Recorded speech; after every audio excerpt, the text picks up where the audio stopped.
మీ దృష్టిలో యేసు ప్రభు దేవుడా లేకపోతే రాముడు దేవుడా?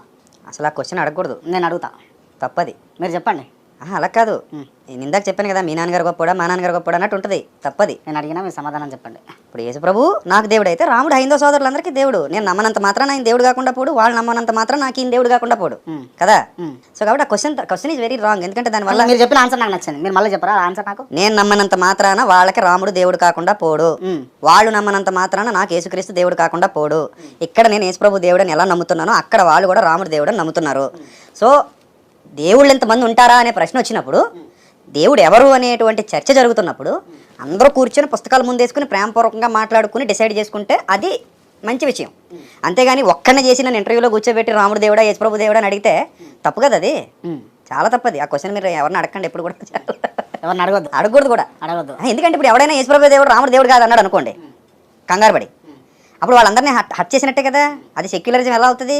నేను అదే అంటున్నాను. ఇప్పుడు మా రాముడే దేవుడు మిగిలిన దేవుడు కాదు అనేవాడు అసలు భారతదేశంలో ఉండకూడదు. మా యేసుప్రభువే దేవుడు మిగిలిన ఎవరు దేవుడు కాదని దూషించేవాడు భారతదేశంలో ఉండకూడదు. Praise the Lord. ప్రియులారా, బాగున్నారా?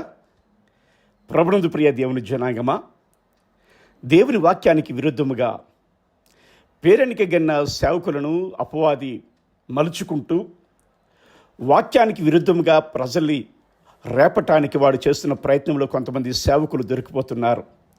అటువంటి వారికి కౌంటర్లు ఇస్తూ మరలా క్రైస్తవ సమాజాన్ని సద్మార్గంలో దైవ చిత్త మార్గంలో నడిపించడానికి చేస్తున్న ఈ ప్రయత్నమే ఆయా వ్యక్తుల మీద చేస్తున్న ఈ కౌంటర్లు మీ రెవరెండ్ డాక్టర్ రాజు కిల్లాడ అను నేను చేస్తున్నాను. గనుక నన్ను ఆదరించి వాదార్సు అనేకులకి షేర్ చేస్తూ నా వెనుక సైన్యంగా ఉండటానికి ఇష్టపడుతున్నారని నమ్ముతూ సబ్స్క్రైబ్ చేసుకున్నట్టు వారందరూ కూడా ఈ బైబిల్ డాక్టర్స్ రీసెర్చ్ కాలేజ్ యొక్క రాజు కిల్లాడ యొక్క సైన్యంగా ఉన్నారు. అదే రీతిగా మీరు కూడా సబ్స్క్రైబ్ చేయండి. దేవుని యొక్క వాక్యాన్ని, దేవుని చిత్తాన్ని నెరవేర్చి వారి గుంపులో మీరు కూడా ఉండాలని ప్రభు పేరట విన్నవారికి కొత్త వారికి కూడా మనవి చేస్తున్నాను. సరే, ఈ సమయంలో విజయప్రసాద్ రెడ్డి గారు ఇంటర్వ్యూ విషయంలో మనం వీడియో చేస్తున్నాం, కౌంటర్ వీడియో. అయ్యా విజయప్రసాద్ రెడ్డి గారు, విశ్వాసుల సమక్షంలోనే అడుగుతున్నాను, మీరు ఏమీ అనుకోకపోతే ఒక విషయం సువార్తగా చెప్పుటకు తెగిస్తున్నాను సార్. అదేంటంటే యేసుక్రీస్తు మాత్రమే దేవుడు. ఏంటండి, మీరు క్రైస్తవులైనా మీకు తెలియదు. అందుకే ఒక ఆడియోలో మాట్లాడారు, యేసుక్రీస్తు దేవుడు కాడు, దేవుడని రాయబడలేదు అని మాట్లాడారు. కనుక ఇప్పుడు మీకు సువార్త చెప్తున్నాను, యేసుక్రీస్తు మాత్రమే దేవుడు. విజయప్రసాద్ రెడ్డి గారు, మీరు వెళ్ళిన ఇంటర్వ్యూలో ఆయన మిమ్మల్ని అడిగిందేమో మీ దృష్టిలో దేవుని గురించి అడిగితే వాళ్ళ దేవుడిని కూడా మీరు ఒప్పుకొని చెప్పుచున్నారు. ఆయన అనే మాట మీరు పట్టించుకోరేమో. ఆయన అనే మాట ఏమిటంటే, మీ దృష్టిలో యేసుక్రీస్తు ప్రభు దేవుడా లేకపోతే రాముడు దేవుడా అని అడిగితే, ఏంటండి, మీ దృష్టిలో యేసు ప్రభు దేవుడా లేకపోతే రాముడు దేవుడా అని అడిగితే మీరేమో వాళ్ళ దృష్టిలోనున్న రాముడి దేవుడే అని ఒప్పుకొని చెప్పారు, నొక్కానించారు. మీకు దేవుడు అన్నదానికి కానీ దైవత్వం అన్నదానికి కానీ కనీసం నిర్వచనం తెలిసినా మీరు అలా చెప్పుండేవారు కారు. మీకు ఆ నిర్వచనం తెలియదు కనుకనే అడ్డుగా సెక్యులరిజం అనే పేరుని అడ్డుగా పెట్టుకొని అందరినీ దేవుళ్ళుగా మీ నోటితో అందరూ దేవుళ్ళే అన్నట్లుగా పలుకుచున్నారు. అయ్యో పాపం, ఆ ఇంటర్వ్యూలో మీ నోటితో ఒప్పుకొనవలసి వచ్చింది. విజయప్రసాద్ రెడ్డి గారు, ఏమీ అనుకోకండి. మీరు మొదటిగా వాళ్లకు భయపడి వాళ్ళ దృష్టిలో ఉన్న దేవుణ్ణి కూడా ఎత్తి చూపించారా, లేక యేసు ప్రభువు దేవుడు కాడు అనే నిర్ధారణలో ఉన్నారు కాబట్టి అలా వాళ్ళ దృష్టిలోనున్న వాళ్ళ దేవుణ్ణి కూడా దేవుడని నొక్కరించారా? చెప్పండి. ఇక్కడ మీరు తప్పించుకోవటానికి వాళ్ళ దేవుడు అని బైబిల్లో లేదా అని ఉన్నటువంటి రెఫరెన్సుల్ని చూపించకండి. దానియేలు గారికి చూపించినట్లుగా మాకు తెలుసు. కానీ ఈ ఇంటర్వ్యూలో మీ దృష్టిలో అన్న మాట పట్టుకోండి. మీ దృష్టిలో యేసు ప్రభు దేవుడా రాముడు దేవుడా అనే మాట పట్టుకోండి. ఆ సందర్భంలో ఆ ఇంటర్వ్యూ చేసిన వారు దాన్ని అడిగారండి, దాన్ని దాటిపోకండి సార్.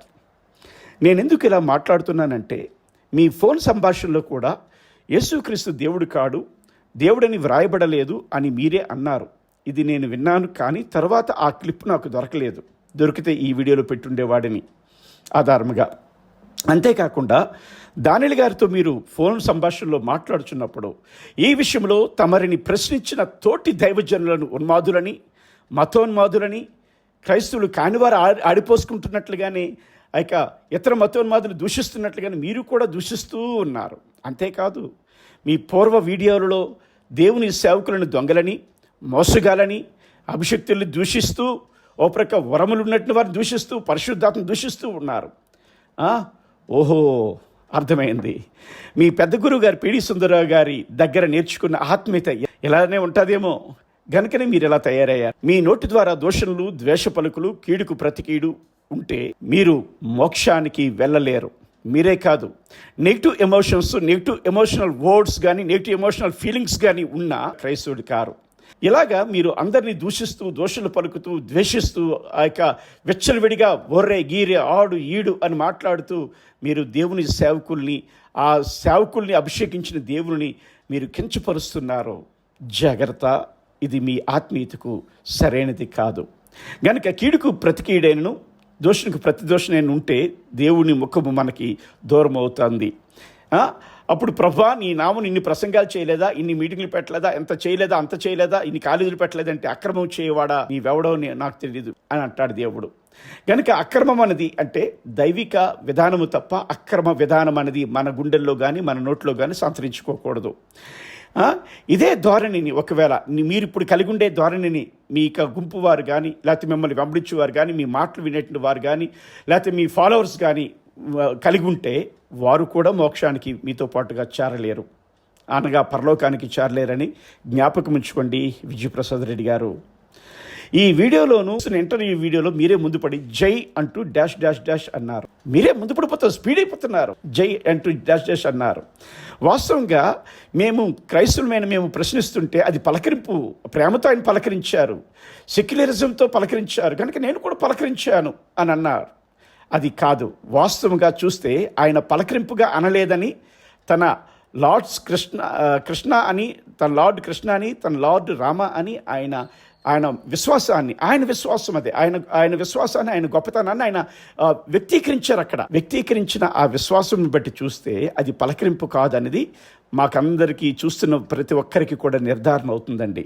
అది పలకరింపు అని మీరు ఎలా అనుకుంటారు? పిల్లి పాలు తాగుతూ ఎవరు నన్ను చూడట్లేదు అనుకుంటుంది. మీరు కూడా అలాగే ప్రవర్తిస్తున్నారు. మీరు మాత్రం పలకరింపని సర్ది చెప్పుకుంటున్నారు. ఇంకా ఒక అడుగు ముందుకేసి ఏమంటున్నారు? వినాయకుడి ప్రసాదం తింటాను అన్నారు. ప్రసాదములు తినవచ్చునని వీడియో చేశారు. అనేకులైన నూతన విశ్వాసులను నాశనానికి నడిపిస్తున్నారని బైబిల్ చెప్తుందండి. ఆ వీడియో కూడా, ఆ కౌంటర్ వీడియో కూడా మీకు రెడీ అవుతుందండి. రేపు ఎల్లుండో మీకు ఆ వీడియో కూడా కౌంటర్ వీడియోగా పెడుతున్నాను. ఎందుకంటే అర్పితాల్ని ఎంత మాత్రం కూడా తినకూడదు క్రైస్తవుడు అనేది. దీనిని బట్టి చూస్తే యేసుక్రీస్తు ఎలా అర్థమై మీరు ఆయన నమ్ముకున్నారో తెలియడం లేదు. మీకు బాప్తిస్మం ఇచ్చిన ఆ పాస్టర్ గారిని ఎలా నమ్మించారో అర్థం కావట్లేదు సార్. ఇలా అన్నిటినీ పరిగణలోనికి తీసుకొని యేసుక్రీస్తు మాత్రమే దేవుడు అని మీకును మీ ద్వారా లోకానికి కూడా తెలియజేయాలని ఈయన చిరు ప్రయత్నమే ఈయన వీడియో సార్. మీరు పూర్తిగా విని యేసుక్రీస్తు మాత్రమే దేవుడు అని నేర్చుకొని దైవిక నిర్వచనాన్ని, దైవత్వం యొక్క నిర్వచనాన్ని, దేవుడి యొక్క నిర్వచనాన్ని, దేవత్వం యొక్క నిర్వచనాన్ని నేర్చుకొని యేసుక్రీస్తు మాత్రమే దేవుడని స్టాండ్ తీసుకోండి సార్. మీ అంతటి గొప్పవారికి చెప్పగలమా? మీరు ఏమైనా నాతో మాట్లాడాలి అనుకుంటే మాట్లాడకండి, కౌంటర్ వీడియోని చేయండి. ఎందుకంటే నేను చేసే ప్రతి వీడియోలో కూడా మీ ప్రశ్నలకు సమాధానాలు వెంటనే దొరుకుతాయి. గనుక మీరు నాతో మాట్లాడవలసిన పని లేదని సవినయముగా మీకు మనవి చేస్తున్నానండి. ప్రభునందు ప్రియ దేవుని జనాంగమా, యేసుక్రీస్తు ప్రభువారు దేవుడా అని ప్రశ్నించిన వాళ్ళు చాలా మంది ఉన్నారు. యేసుక్రీస్తు ప్రభువారు దేవుడని బైబిల్లో 100% కూడా ఉన్నది. ఆ యొక్క సత్యములు మీకు తెలియజేస్తున్నాను. ప్రియ దేవుని జనాంగమా, యేసుక్రీస్తు ప్రభువారు దేవుడు అని వ్రాయబడిన ప్రాంతములు క్రొత్త నిబంధన గ్రంథములు అక్షరార్థమైన సాక్ష్యాలు ఇస్తాను. పాత నిబంధన గ్రంథంలో సాక్ష్యాలు ఉన్నాయి. యేసు ప్రభువారు తాను దేవుడని చెప్పుకున్న సాక్ష్యాలు ఉన్నాయి. నేరుగా యేసుక్రీస్తు ప్రభువారు నేనే దేవుడిని అని చెప్పుకున్న పాత నిబంధన సాక్ష్యాలు కూడా ఉన్నాయి. కాబట్టి వీటన్నిటి ప్రకారంగా ప్రభువైన యేసుక్రీస్తు వారు దేవుడు అనేది నిర్ధారణ అవ్వాలి. బైబిల్లో నూతన నిబంధన సాక్ష్యములు మనం చూసుకుందాం. అక్షరార్థముగా ఉండే సాక్ష్యములు చూపిస్తున్నాను నేను. ఎవరైనా కాదు అంటే నేను ఎన్ని చూపించానో అన్నిటికీ డబుల్ సాక్ష్యాలు మీరు చూపించాలి. అక్షరార్థముగా యేసుక్రీస్తు ప్రభువారు దేవుడు కాడు అని బైబిల్లో కూడా చూపించాలి, లేకపోతే ఊరకనే ఉండాలి. మొదటిది రోమపత్రిక 9వ అధ్యాయం 5వ వచనంలో ఇలాగుంది: శరీరమును బట్టి క్రీస్తు వీరిలో పుట్టెను, ఈయన సర్వాధికారి అయిన దేవుడినై ఉండి నిరంతరము స్తోత్రార్హుడై ఉన్నాడు అని ప్రభువు యేసుక్రీస్తు వారి గురించిన సాక్ష్యం పలుకుతుంది. తిమోతి రాసిన పత్రిక 2వ అధ్యాయం 5వ వచనంలో దేవుడు ఒక్కడే, దేవునికి నరులకును మధ్యవర్తి ఒక్కడే, ఆయనే క్రీస్తు నరుడు అని సాక్ష్యం ఇస్తుంది. యోహాను పత్రిక మొదటి పత్రిక 5:20లో ఆయనే నిజమైన దేవుడును నిత్య జీవమునై ఉన్నాడు అని సాక్ష్యం పలుకుతుంది. ఆ తర్వాత చూస్తే కొలస్సీయులకు రాసిన పత్రిక 2వ అధ్యాయం 9వ వచనంలో ఏలైనగా దేవత్వం యొక్క సర్వ పరిపూర్ణత శరీరముగా క్రీస్తునందు నివసించుచున్నది అని వ్రాయబడింది. అపోస్తలుల కార్యముల గ్రంథం 20వ అధ్యాయం 28వ వచనంలో దేవుడు తన స్వరక్తం ఇచ్చి తన సంఘమును అన్నమాట వ్రాయబడి ఉంది. దేవుడు తన స్వరక్తం ఇచ్చిన మాట ఎవరు? ప్రభువు యేసుక్రీస్తు వారే. యేసుక్రీస్తు ప్రభు వారు సిలువలో మరణించారు, ఆయన తిరిగి లేచిన దేవుడు. తీతుకు రాసిన పత్రిక 2వ అధ్యాయము 13వ వచనంలో ఇలాగుంది: అనగా మహాదేవుడును మన రక్షకుడైన యేసుక్రీస్తు అన్నమాట అక్షరార్థంగా వ్రాయబడి ఉంది. అదే యేసుక్రీస్తు ప్రభు వారు ప్రకటన గ్రంథంలో మాట్లాడుతూ 1వ అధ్యాయం 8వ వచనంలో సర్వాధికారి అయిన దేవుడినకు ప్రభువు సెలవిచ్చుచున్నాడు, ఏమని? అయ్యా అని. నేను 7 సాక్ష్యాలు చెప్పాను. యోహాను సువార్త 1వ అధ్యాయము 15వ వచనంలో యేసుక్రీస్తు ప్రభు వారు దేవుడు అని వ్రాయబడి ఉంది. అవి తెలుగులో ఆయన అద్వితీయ దేవుడు అని ప్రాచీన ప్రతుల్లో ఉంటే ఇంగ్లీష్ లో దేవుడు అని వ్రాయబడి ఉంది. అందులో చెప్తాను చూడండి. మొదటి యోహాను సువార్త 1వ అధ్యాయం 15వ వచనానికి లెగసీ స్టాండర్డ్ బైబుల్ ఏమంటుందట అంటే బిగౌటెడ్ గాడ్ అంటుంది. తర్వాత యాంప్లిఫైడ్ బైబుల్ వెర్షన్ ఏమంటుంది? బిగౌటెడ్ గాడ్ అంటుంది. ఆ తర్వాత చూస్తే NASB 1977 1985 వెర్షన్స్ కూడా బిగౌటెడ్ గాడ్ అని చెప్తున్నాయి. ఆ తర్వాత చూస్తే బిరియన్ లిటరేచర్ బైబుల్ సాక్ష్యం ఇస్తుంది బిగౌటెడ్ గాడ్ అని. యేసుక్రీస్తు ప్రభువారు ఒక్కడే ఉన్న దేవుడు. ఆ తర్వాత NASB బైబిల్ ఏమని సాక్ష్యం ఇస్తుందంటే గాడ్ ద ఓన్లీ సన్ అంటుంది, దేవుడైన కుమారుడు. ఆ తర్వాత బిరియన్ స్టాండర్డ్ బైబిల్ కూడా ఏం చెప్తుందట అంటే only sun who is himself God, కుమారుడే ఆయనే దేవుడై ఉన్నాడు అని బిరియన్ స్టాండర్డ్ బైబిల్ సాక్ష్యం ఇస్తుంది. ద ఓన్లీ గాడ్ అని ESB అంటే ఇంగ్లీష్ స్టాండర్డ్ బైబిల్ సాక్ష్యం ఇస్తుంది. But the unique one who is himself God అని NLT బైబిల్ సాక్ష్యం ఇస్తుంది. ఆ తర్వాత చూస్తే one and only sun who is himself God అని NIV బైబిల్ సాక్ష్యం ఇస్తుంది. కనుక యేసుక్రీస్తు ప్రభువారు దేవుడని 7 రకాల సాక్ష్యాలు ప్లస్ ఇది ఒకటి 8 రకాల సాక్ష్యాలు మీకు ఇస్తున్నాను అక్షరార్థముగా. యేసుక్రీస్తు దేవుడు కాడని అక్షరార్థంగా ఎక్కడైనా రాయబడి ఉంటేనే మీరు నాతో మాట్లాడండి, లేకపోతే మాట్లాడకండి. వాదనలు కాదని చెప్పేది, అక్షరార్థమైన సాక్ష్యాధారాలు మీకు చూపించండి. Praise the Lord. యేసుక్రీస్తు ప్రభువారు తాను దేవుడిని చెప్పుకున్నాడు అని పాత నిబంధనలో ప్రవచన సాక్ష్యాలు ఉన్నాయి, క్రొత్త నిబంధనలో యూదుల సాక్ష్యాలు ఉన్నాయి. యేసుక్రీస్తు ప్రభువారు తాను దేవుడిని ఎక్కడెక్కడ చెప్పుకున్నాడో చూద్దాం. పాత నిబంధన గ్రంథంలో చూస్తే కీర్తన 46:10 వచనంలో ఊరకుండుడి, నేనే దేవుడిని తెలుసుకునుడి, అన్య జనులలో నేను మహోన్నతుడనని ప్రవచనం అన్నది అక్కడ వ్రాయబడి ఉంది. యేసు ప్రభువారు దేవుడు చెప్పుకున్నట్లుగా యెహెజ్కేలు గ్రంథం 28వ అధ్యాయం 9-10 వచనాల్లో నేనే దేవుడిని అని నిన్ను చంపువాని ఎదుట నీవు చెప్పుదువా? నిన్ను చంపువాని చేతిలో నీవు మానవుడివే కానీ దేవుడువు కావు కదా అంటే యేసుక్రీస్తు ప్రభువారిని చంపిన వారు ఏమనుకొని ఈయన మానవుడై ఉండి దేవుడిని చెప్పుకుంటున్నాడనే నేరారోపణ చేసి యేసుక్రీస్తు ప్రభువారిని సిలువకు అప్పగించారు.